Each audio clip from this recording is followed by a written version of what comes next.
ఓం నమః శివాయ. ఓం నమో నారాయణాయ. నరదృష్టి నివారణ కాళభైరవాయ నమో నమః. ఓం కాళకాలాయ విద్మహే కాళాతీతాయ ధీమహి తన్నో నరదృష్టి నివారణ కాళభైరవ ప్రచోదయాత్. హరి ఓం. ఓం మహాదేవ్యై చ విద్మహే విష్ణుపత్ని చ ధీమహి తన్నో మహాలక్ష్మి ప్రచోదయాత్. హరి ఓం. మా ఛానల్కి స్వాగతం. చూస్తున్న వీక్షకులకు ప్రేక్షకులకు ప్రియ కాళభైరవ భగవద్బంధులకి స్వాగతం పలుకుతూ మమ్మల్ని ఎంతగానో ఆదరిస్తూ ఉండబడినటువంటి ప్రియ సోదర సోదరీమణులకు సనాతన ధర్మ సంరక్షకులకు జ్యోతిష అభిమానులకు అందరికీ కూడా ఆషాఢ మాసంలో బహుళాష్టమి అమావాస్య గురువారము, ఈసారి శ్రావణ మాసము శుక్రవారం ప్రారంభం అవుతుంది కనుక విశేషమైన వ్యాపార అభివృద్ధి సకల ఐశ్వర్యం అందరికీ కలగాలని కోరుకుంటూ మనసారా మహాలక్ష్మీదేవి అమ్మవారిని వేడుకుంటూ అందరికీ ఆశీర్వచనం.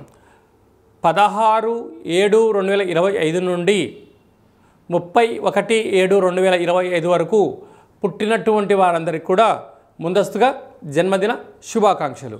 గతంలో వివాహం చేసుకున్న వారికి వివాహ వార్షికోత్సవ శుభాకాంక్షలు. ద్వాదశ రాశుల్లో గ్రహ గమనాల్ని ఒకసారి వీక్షింపచేద్దాం. వృషభ రాశిలో శుక్ర భగవానుడు స్వక్షేత్రం సంచార స్థితి. మిథున రాశిలో దేవగురు బృహస్పతి సంచార స్థితి. కర్కాటక రాశిలో రవి బుధ సంచార స్థితి, బుధాదిత్య రాజయోగము. సింహరాశిలో కుజుడు మరియు కేతు సంచార స్థితి. కుంభరాశిలో రాహు సంచార స్థితి. మీనరాశిలో శని భగవానుడి యొక్క సంచార స్థితితో ద్వాదశ రాశుల్లో గ్రహ గమనాలు ఈ విధంగా ఉన్నాయి. మీనరాశి వారికి ఒకవైపు ఏళ్లనాటి శని అర్ధాష్టమ గురు సంచార స్థితి జరుగుతూ ఉండినప్పుడు ఆషాఢమాస బహుళాష్టమి అమావాస్య గురువారము పుష్యమీ నక్షత్ర సందర్భంగా శ్రావణ మాసము మొదటి శుక్రవారం ప్రారంభం అవ్వడం వలన ఒకవైపు ఏళ్లనాటి శని గురుదోషము సకల దోషాలు తొలగించుకొని ఐశ్వర్యం ఎలా పొందాలో ఈ వీడియోలో సవివరంగా సంపూర్ణంగా తెలుసుకుందాం. మీనరాశిలో ఏ ఏ నక్షత్రాలు వస్తాయి అనగా పూర్వాభాద్ర నక్షత్రంలోని చివరి పాదమైన 4వ పాదము, ఉత్తరాభాద్ర నక్షత్రంలోని 4 పాదాలు, రేవతి నక్షత్రంలోని 4 పాదాలు కలిపితే మీనరాశి అవడం జరుగుతుంది. రాశాధిపతి దేవగురు బృహస్పతి. వీరికి ఏలనాటి శని మధ్యమ సంచార స్థితి జరుగుతున్న విషయం తెలిసినటువంటిదే. ఈ యొక్క మీనరాశి జలరాశి.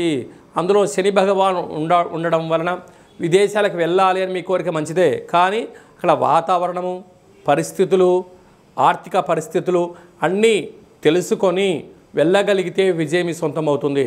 లేకపోతే అక్కడ అనేక రకాలుగా ఇబ్బందులు పడడం, సమయం వృధా అవ్వడం, ధనం వృధా అయ్యే పరిస్థితి చాలా అధికంగా ఉంటుంది.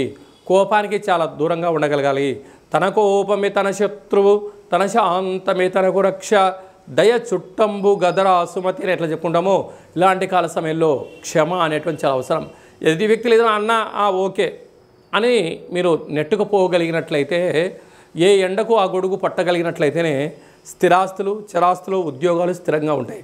లేకపోతే ఉద్యోగం పోగొట్టుకోవడం, కొత్త ఉద్యోగం రాకపోవడం, అనేక రకాలుగా ఇబ్బందికి గురయ్యే పరిస్థితి చాలా అధికంగా ఉంటుంది. అలాగే తృతీయంలో శుక్ర భగవానుడు స్వక్షేత్రంలో సంచారం చేయడం వలన తల్లిదండ్రులు గురువులు సన్నిహితులతో సఖ్యతగా ఉండండి. వారు ఏమైనా మంచి సలహా ఇస్తే స్వీకరించండి, లేదంటే మౌనంగా ఉండండి. అర్ధాష్టమ గురువు ఉండడం వలన అంతా నాకు తెలుసు అన్నటువంటి అహంభావము పనికిరాదు. కొన్నిటిలో మనకి ఎన్ని తెలిసినా కాలము ప్రభావము ఉద్యోగాలలో వ్యాపారంలో కొన్ని మార్పులు వచ్చినప్పుడు మార్పును స్వీకరించగలిగిన వారే మీనరాశి జాతకులు. మార్పును స్వీకరించను అని మూర్ఖంగా ఉన్నారా ఉద్యోగం పోతుంది, ధనం పోతుంది, మనశ్శాంతి లేనటువంటి జీవితాన్ని పొందే పరిస్థితి చాలా అధికంగా ఉంటుంది. పంచమ స్థానంలో బుధాదిత్య రాజయోగం ఉండడం వలన ప్రభుత్వ ఉద్యోగం ప్రయత్నం చేసేవారికి చాలా మంచి కాలము. ఆ తల్లిదండ్రుల యొక్క ఆశీస్సులు ఉన్నత కెరియర్లో మంచి స్థాయికి రాబోతున్నారు. 6వ స్థానంలో కుజుడు కేతు సంచార స్థితి ఉండడం వలన స్థిరాస్తులు చరాస్తులు షేర్లు బంగ్లాలు ఫామ్ హౌసులు క్రయ విక్రయాలు యోగదాయకం.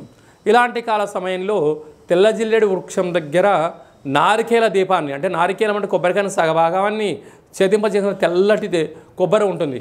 అక్కడ అష్టముఖ గండ దీపాన్ని పెట్టగలిగినట్లయితే శనిదోషం గురుదోషం తొలగిపోతుంది.